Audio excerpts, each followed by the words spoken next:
Bismillahirrahmanirrahim. Bismillahirrahmanirrahim. Alhamdulillahi rabbil alamin. Allahumma shalli wa sallim ala sayyidina Muhammadin wa ala alihi wa sahbihi ajma'in. Allahumma 'allimna ma yanfa'una wa anfa'na bima 'allamtana innaka antal alimul hakim. Alhamdulillahi rabbil alamin. Sekarang kita bahas tentang soft salat. Jadi perbedaan itu hal yang biasa, ya. Jadi kalau kita berbeda itu ya nggak ada masalah. Yang penting jangan sampai kita saling menyesatkan, jangan sampai saling mengkafirkan. Karena perbedaan mesti terjadi, dan itu zaman Nabi sudah diakui. Sesungguhnya tentang jadi menempelkan jari kelingking kaki ketika sholat itu hal yang bid'ah. Bid'ah di sini bukan sesat, tapi secara lughatan hal yang baru. Gitu. Jadi sesungguhnya itu hukum baru. Jadi kalau ada orang itu menempelkan jari kaki ke kaki yang lain, perspektif hadis, ya, itu hal yang bid'ah. Bid'ah itu hal yang baru, bukan sesat, ya, hal yang baru saja.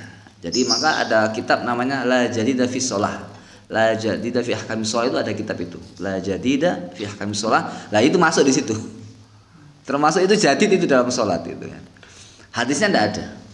Tapi justru orang-orang yang menempelkan jari kaki ketika sholat berjamaah itu mengamalkan hadis kan begitu. Ini gimana menggabungkan kedua pemikiran ini kan begitu. Nah, coba kita lihat. Hadisnya selalu kita hafal, nggak usah dihafalkan pun hafal sendiri. Karena selalu sering dibaca oleh imam. Sawu sufufakum fa inna taswiyatas sufufi min tamamis shalah. Hadisnya sahih hadisnya rawal Bukhari kan? Ini rawal Bukhari. Dalam hadis Ibnu Majah gimana?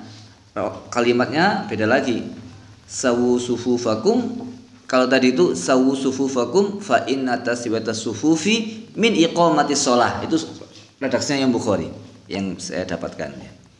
Kalau riwayat Ibnu Majah sawu sufufakum fa inna taswiyatas sufufi min tamamis shalah Ibnu Majah. Tapi kan maknanya enggak ada masalah, itu satu makna, hanya beda redaksi. Meskipun kalau dipereteli ya bisa beda, tapi secara keseluruhan maknanya sama. Jadi meluruskan gitu ya. Soft salat itu adalah bagian daripada mendirikan salat dan kesempurnaan salat. Dalam hadis yang lain, ada lagi hadis yang lain. Ini rawahu Abu Dawud. Hadis yang lain apa? Aqimus sufuf. Rasulullah gimana sabdanya? Aqimus sufuf. Dirikanlah soft. Buatlah soft yang bagus. Apa? Wahadzu bainal manakib. Apa hadzu itu? Luruskan. Luruskan, jejerkan gitu ya. Di antara pundak. Wasuddul kholal. Penuhilah yang masih ada celahnya. Kholal ya. Berarti kalau sudu kholal kan celah dipenuhi. Walinu bi'aidi ikhwanikum. Walam yakul Isa bi'aidi ikhwanikum. Jadi ada redaksi yang lain tuh gak ada kalimat ininya. Apa? Walinu bi'aidi ikhwanikum apa? Yang baik, yang sopan, yang lembut dengan saudaramu gitu. Jangan langsung tarik gitu jangan. Ya. Nah, gitu. Jadi yang lembutlah di antara kalian. Terus kemudian ini yang jadi masalah. Wala tadzamu furujatin lisyaitan. Jangan biarkan ada celah untuk syaitan. Waman wasala soffan wasalahullahu. Siapa yang menyambung barisan, maka Allah akan sambung dia. Sambung apa? Sambung hubungannya dengan Allah. Gitu. Waman qata'a soffan qata'ahullahu. Siapa yang memutus ini bahasanya ya, memutus barisan, maka Allah akan putus hubungannya dengan Allah. Riwayat yang lain yang mengatakan bahwasannya Anas bin Malik, ini rawi siapa sekarang? Yang Bukhari sekarang meriwayatkan juga yang lain. Riwayat yang lain apa? Rasulullah bersabda, aqimu sufufakum, dirikanlah shaf. Fa inni arakum min warai zuhri. Karena saya bisa melihat kalian dari belakang punggung saya. Nabi itu bisa melihat dari belakang. Dari depan gini, belakangnya kelihatan. Wa kana ahaduna. Nah, ini sudah bukan Nabi yang bersabda kalau sekarang ini. Wa kana ahaduna, salah satu di antara kami yulziqu mankibahu bimankibi sahibihi. Apa yulziqu itu? Menempelkan apa pundaknya dengan pundak temannya. wa qadamahu bi qadamihi, dan menempelkan kakinya dengan kakinya yang lain. Qadam itu artinya banyak. Qadam itu bisa di belakangnya tumit itu, juga bermakna qadam itu telapak kaki, dan bisa bermakna mata kaki. Kamusnya begitu memang. Jadi punya 3 arah, mata kaki, belakang kaki itu tumit ya, atau telapak kakinya lengkap itu. Jadi belum ada satupun redaksi hadis yang menyebutkan jari kelingking gitu kan gitu. Paham lagi? Oh, kalau itu namanya misalkan zikrul juz atau zikrul kul wa iradatul juz misalkan. Paham ya? Yadkhuluna asabi'ahum dalam surat Al-Baqarah awal itu apa? Yadkhil apa? Asabi'ahum fi adhanihim yaj'aluna asabi'ahum fi adhanihim. Mereka menjadikan jari-jari mereka di telinganya. Kan ini kan apa? Zikrul kul wa iradatul juz. Mungkin dia mengatakan, oh itu menyebutkan qadam keseluruhan, tapi maksudnya apa? Jentikan kan gitu. Enggak bisa. Kenapa kok disebutkan iradatul juz, iradatul kul wa iradatul juz, disebutkan semuanya tapi yang dimasukkan adalah sebagian, karena nggak mungkin semua jari masuk telinga. Tapi kalau nempelkan telapak kaki itu bisa. Paham enggak? Bisa. Bisa itu. Kaki telapak nempel itu bisa. Kenapa jentik toin jadi masalah? Nah, makanya itu hal yang baru itu kalau hanya jentik saja. Apakah semua kodamen yang harus ditempelkan? Lah, tunggu dulu sebelum selesai, ya kan? Wes. Hadis yang lain juga menyebutkan, itu sudah hadis yang banyak itu ya. Dalam riwayat yang lain itu ada yang menyebutkan bahwasannya rukbatahu birukbatihi. Jadi tidak hanya mangkep tapi apa? Rukbah. Apa itu rukbah itu? Rukbah itu artinya lutut. Nah, sekarang kita lihat bahwasannya sesungguhnya ini ada riwayat yang lain itu lututnya juga ditempelkan. Sekarang kita lihat apakah itu maknanya. Nah, perhatikan di sini. Ulama-ulama menyebutkan bahwasannya ini riwayat yang lain, saya sebutkan dulu sebentar ya. Kana Nabiyyu sallallahu alaihi wasallam yusawwina fi sufuf, Nabi itu merapikan. Yusawwi itu apa? Meluruskan kami dalam barisan. Ini hadisnya hadis mauquf. Karena yang bersabda sahabat, tapi punya hukum marfu karena disarankan kepada Nabi. Nabi itu meluruskan saf kami. Kama yuqawwimul qidhu, sebagaimana Nabi itu meluruskan anak panah.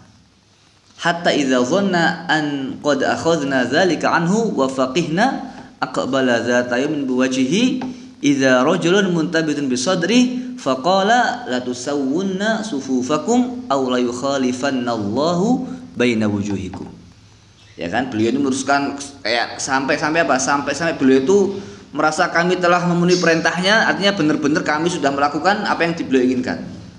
Sampai suatu ketika Nabi itu masih ada orang yang enggak lurus, dadanya ini menonjol, bukan jadinya enggak nempel, tapi dadanya ini menonjol, ya kan? Rajulun muntabirun bisodri, ya kan? Bukan jentiknya.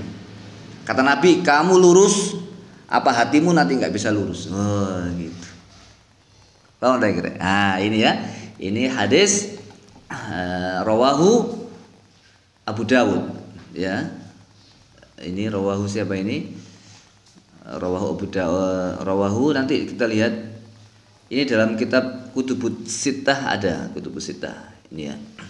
Nah, kita cek lagi ini. Ini Bashir Nu'man bin Bashir. Ini Abu Dawud insyaallah ini. Nanti kita lihat lagi. Ya, ini Abu Dawud yang meriwayatkan.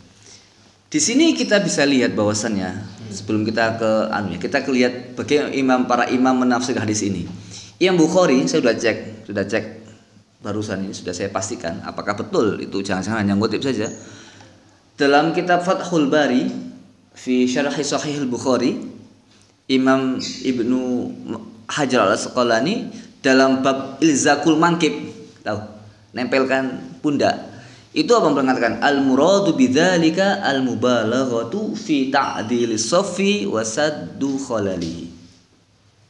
Yang dimaksudkan dengan menempelnya pundak dan qadama ini atau ka'bain, fi riwayah itu ka'bain, fi riwayah. Wafirwa itu tidak hanya ini pundak, tapi juga bukan surah, rukbah dan ka'bain. Itu banyak riwayat yang lain. Itu semuanya kata. Tapi kalau dalam sini kalau babnya ilzaqul mankib wal qadam gitu ya. Dalam bab itu disebutkan yang dimaksud dengan itu semua apa? Al-mubalaghah. Apa? Berlebih-lebihan dalam meluruskan shaf dan menutup celah. Nah, itu bukan artinya itu murni nempel, tidak. Karena tidak mungkin orang itu bisa menempelkan pundaknya. Pundak itu kan begini. Silakan dicoba tempelkan pundak, nggak ada yang bisa. Kecuali dikasih kayu itu baru bisa. Ya toh? Nggak ada yang bisa nempelkan pundak. Ini bukan pundak, ini namanya adudun. Adud itu apa? Bahu, ya, bahu ini namanya. Ini sakun atau zira'un. Gitu. Jadi nggak mungkin menempelkan pundak, itu nggak mungkin. Ya toh? Menempelkan kaki mungkin, tapi bukan jentian. Kenapa kok separuh-separuh? Jadi kalau mau mengamalkan hadis yang tekstual, mesisan, tempelkan pundakmu, tempelkan kakimu. Nggak bisa kaki, apalagi mata kaki, tambah repot lagi ya caranya menempelkan mata kaki.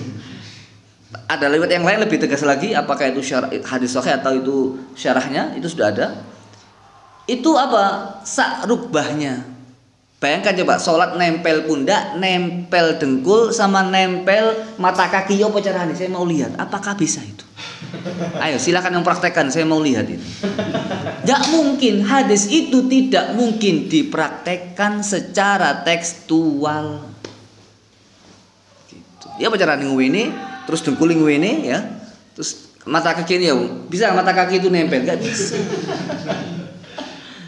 Nggak bisa. Maka nggak mungkin secara tekstual.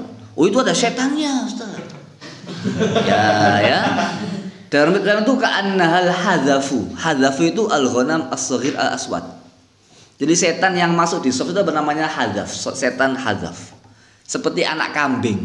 Tambah nggak cukup kalau hanya segini saja. Kan orang itu kan segini tuh setan kan gitu. Loh setannya seberapa selain sak kambing kok gitu. Itu tambah nggak mungkin lagi. Oh enggak Ustadz, setannya itu kayak Casper misalkan. Kambingnya Casper jadi bisa elastis misalkan ya. Loh, ngapain dia itu merepotkan diri harus seperti merapingkan tubuhnya, sedangkan di belakang shaf masih banyak nganggur tempat itu. Apalagi subuh itu nggak ada orang sholat jarang. Lah kok dia tuh dusel-dusel. Kalau dia pun dusun nggak apa-apa Ustaz, malah bagus. Kapan lagi kita ngajak setan sholat? Kan gitu. Oh dia mengajak sholat karena dia ganggu kita Ustaz. Oh bagus, kalau dia ganggu kita ganggu juga dia. Gimana kita injak setannya? Kan ada lubang lah, injak kaki gini kan. Wah ini setan. Inna syaitana lakum aduwwum mubin. Musuh ini injak lagi kan gitu. Malah kacau lagi.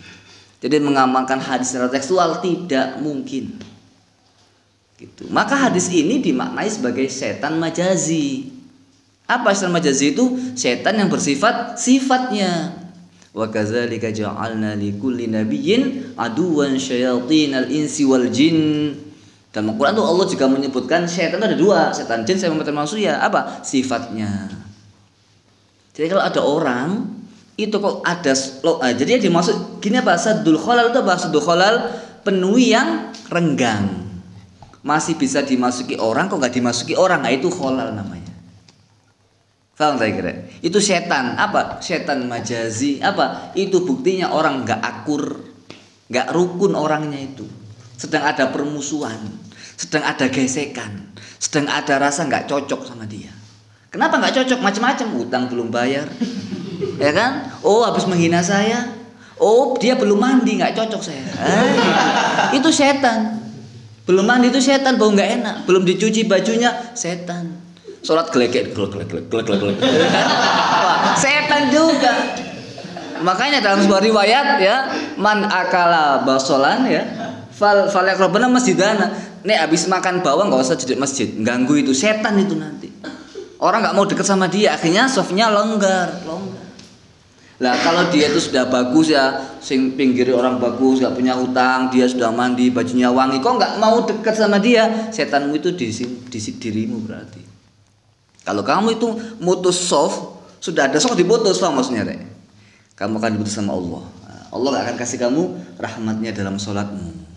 Karena kamu egois di situ. Kenapa egois? Kenapa masih ada barisan nggak kamu isi? Kenapa orang di luar sana mencari soft dan kamu itu kok nggak mau tahu kalau kosong nggak diisi? Itu egois namanya. Allah nggak suka itu. Itu nanti akhirnya timbul permusuhan. Sing belakang itu nggak mau tahu diri. Akhirnya timbul mangkel-mangkelan. Inna mayurdi syaitanu ayyuqi'a bainakumul adawah wal baghdha, benci. Wah, benci sama dia. Kenapa? Aku sudah tahu sofnya kosong nggak mau maju. Kita di sini kepanasan. Loh begitu. Akhirnya baghdha itu ada. Itu setan. Makanya kalau ada soft longgar kosong, langsung maju. Man wasala sofan wasalahullah. Nyambung soft kamu sambung sama Allah. Jangan kok malah ayo. Oh no. Ayo di sini. Ya kan? Keliru. Maksudnya ada soft langsung buruan itu kamu sambung sama Allah. Disambung dengan rahmatnya.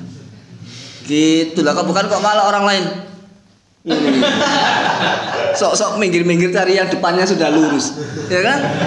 Cari itu sampai softnya lurus. Sampai softnya rapat.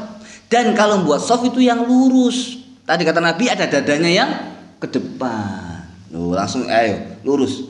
Yang dimaksudkan Nabi itu lurus, bukan nempelkan jentik. Nah, tapi sekarang itu jentik sampai melebar kakinya begini. Ya kan? Kata-kata jentiknya itu bawah terlalu kemudian nindi tukaran lagi. Jadi gara-gara jentik berantem. Loh terjadi loh itu katanya itu. Berantem gara-gara jentiknya itu diincai. Itu malah setan baru dalam sholat. Kalau nggak ngisi soft itu setannya seperti kambing, ini setannya sapi, rek.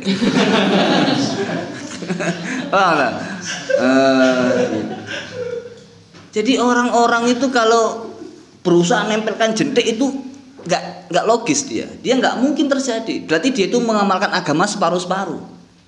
Kenapa nggak langsung kodamnya aja langsung nempel kakinya? Kalau kaki bisa. Tapi yang di satu masalah belum terurai apa? Nempelkan pundakmu ya Allah caranya. Gitu. Tambah riwayat yang lagi nempelkan rukbah apa? Lututnya ya apa sembahyang nempelkan lutut ini ketawa BKB. Ayo. Nempelkan mata kaki Ka'bain firwa itu Ka'bain. Jadi saya baca betul ini Ka'bain. Apakah ini syarah apa sahabat apa tapi itu riwayat saya baca sudah. Itu Ka'bain, rukbah sama mangkib. Ya apa cara sembahyang nempel ininya? Nempel rukbahnya, nempel kakinya. Saya nggak bisa bayangkan. Kalaupun bisa itu gambar kartun, bukan orang asli. Paham tak kira? Makanya biasanya gambar sosok itu bukan orang tapi gambar kartun, animasi. Sulit menempelkan pundak ini nggak mungkin. Maka ini harus difahami secara kontekstual, majazi, metaforis. Jadi setan di sini adalah setan majazi, sifatnya. Paham tak? Dan lurus. Dan orang itu kalau terlalu rapat justru malah nggak nyaman sholatnya dan kesunahnya nggak dapat. Apa? Sholat itu sunahnya apa? Ininya kelihatan ketiaknya. Itu artinya dibuka ketiaknya. Lah kalau rapat gimana? Apalagi kalau tahiyat akhir, kakinya kan moncong dikit. Nah itu kalau diinjaki sama sampingnya, lalu yang diinjaki gini-gini, wah malah kacau. Ya kan? Oh, repot lagi. Repot lagi. Ya kan? Repot lagi. Dan itu kalau dipaksakan sajadah nggak laku. Sekarang sajadah kan mesti lebih dari kaki kan? Kalaupun nggak lebih mesti dia begini sholat. Jadi sholat tuh gini apa? Kakinya buka gini. Nah, ini sembahyang model apa ini? Ya kan? Kalau normal saja kan nggak begitu. Itu nanti ada sajadah yang nganggur itu. Ya kan? Sajadah orang lain dimiliki orang jadi nggak berguna sajadah dia. Karena kan mesti sisain. Di ujungnya siapa yang pakai sajadah? Enggak saya yang pakai kan gitu. Karena bagiannya sudah nggak ada kan gitu. Paham dia? Nah ini juga masalah lagi kacau balau. Kalau memang sajadah membuat masalah nggak khusyuk, nggak sempurna sholatnya nggak usah jual sajadah kan begitu. Tapi kenyataan nggak demikian. Ya, jadi kita memahami hadis ini harus secara kontekstual, harus majazi, metaforis, dan tidak mungkin memahami secara tekstual. Apalagi setannya seperti anak kambing tuh. Jadi harus besar dulu baru space. Jadi selama masih segini setannya belum bisa masuk kan segini. Kalau segini ya baru setan bisa masuk. Tapi kan bukan kambing betulan. Nah, Paham tak kira? Wis ya, saya kira demikian. Mudah-mudahan kita bisa bijak dan tidak ada syarat sempurnanya sholat. Saya belum baca ya. Sunnahnya sholat itu termasuk apa? Menempelkan jari kelingking itu nggak pernah ada di kitab manapun. Itu hanya pemahaman, nggak tahu siapa yang mulai dulu itu. Nggak ada. Yang ada ya sawu, watarasu, ya lurus rapat. Rapat itu apa yang dimaksud rapat kan gitu. Ya rapat itu nggak ada celah orang gitu, bukan celah sepis begini. Lalu kemudian jendiknya dipaksakan ke sana. Sing koncone nggak kelem dituarik ke sini. Loh itu terjadi loh begitu itu. Sok sunnah. Kalau Rasulullah Shallallahu Alaihi Wasallam, ya kan, sawu sufufakum, ya kan, wasadul khalal la tazaru furujat syaitan. Itu hadisnya. Apalagi ceramah dulu, setan kan gitu. Ya kan, imamnya ke belakang, Nabi saya masuk soft. Tapi meluruskan, bukan ngecek jentikan. Ngecek lurusnya soft, bukan jentiannya kaki. Tapi orang sekarang dilihat jentiannya. Nah, itu hal yang bid'ah dalam sholat. Bid'ah itu apa? Hal yang baru dalam sholat. Nah, ini mengada-ada hukum baru lagi. Salah menafsirkan karena dia nggak baca referensi buku-buku ulama-ulama. Ya mungkin dia korban media sosial. Kan gitu ya, ya mungkin kalau alam bisa wab, gitu ya.